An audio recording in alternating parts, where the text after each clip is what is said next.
Haleluya, Shalom. Kembali lagi dalam inspirasi dan motivasi Infinity Ministry Agustus 2023 dengan tema Jadilah Gereja yang Sempurna. Dalam Ulangan 32 ayat 4, gunung batu yang pekerjaannya sempurna, karena segala jalannya adil, Allah yang setia, dengan tiada kecurangan, adil dan benar Dia.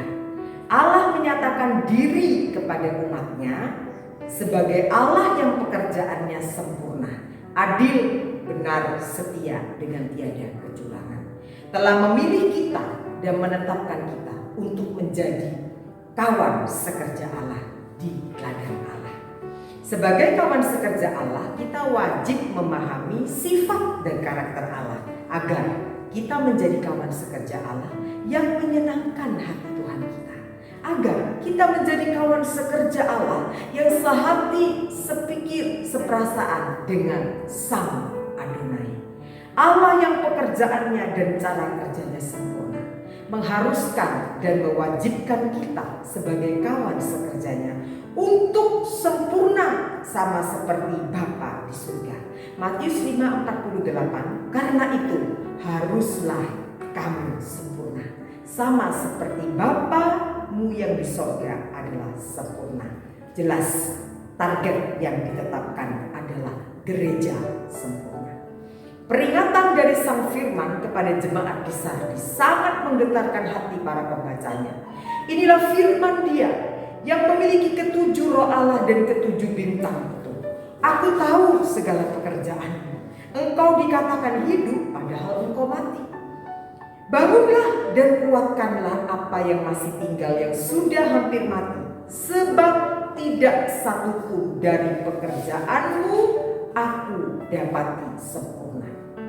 Pekerjaannya banyak, kegiatannya banyak, tetapi tidak satupun dari pekerjaanmu aku dapati sempurna.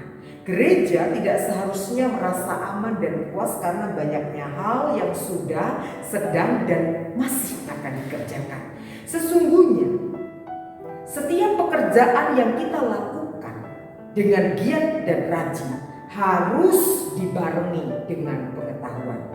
Bukankah dalam Amsal 19 ayat 2 telah ditegaskan bahwa tanpa pengetahuan kerajinan pun tidak baik.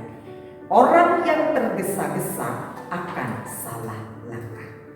Bekerja dengan giat dan rajin bagi Kristus dan kerajaannya harus disertai dengan pengetahuan bahwa Tuhan memiliki goal dan sasaran agar gereja bergerak ke arah kesempurnaan sampai menjadi gereja yang sempurna. Satu hal yang menjadi musuh kesempurnaan namun sering tak disadari pergerakannya dijelaskan oleh Yakobus 3 ayat yang kedua. Sebab kita semua bersalah dalam banyak hal.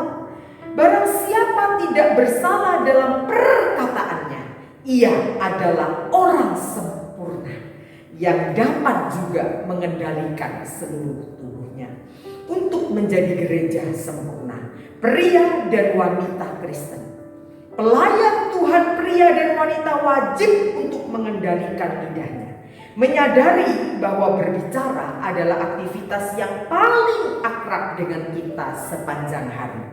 Memahami bahwa berbicara adalah aktivitas yang intensitasnya sangat sering kita lakukan di sepanjang hidup kita.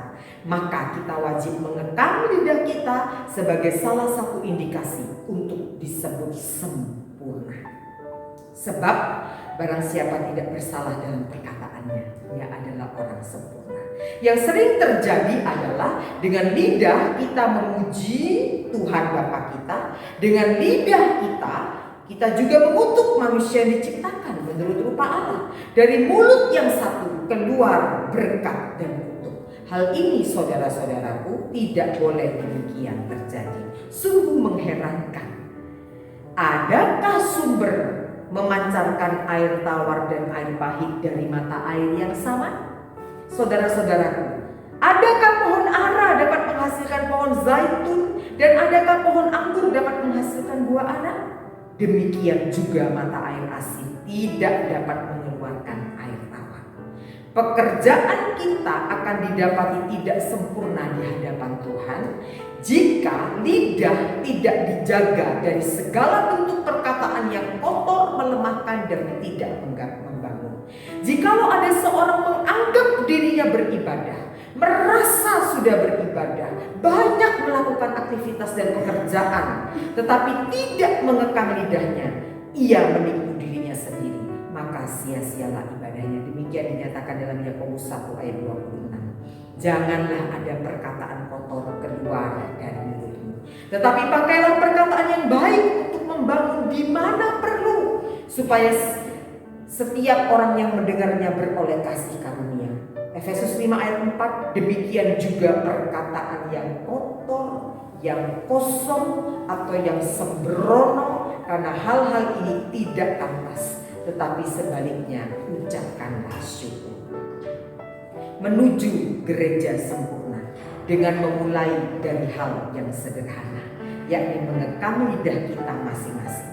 Demikianlah doa Daud kepada Tuhan dalam Mazmur 141 ayat 3. Awasilah mulutku ya Tuhan, berjagalah pada pintu bibirku. Kiranya ini menjadi doa kita kepada Tuhan. Awasilah mulutku ya Tuhan, berjagalah pada pintu bibirku, agar semua pekerjaan dan karya yang aku kerjakan didapati sempurna di hadapan Allahku.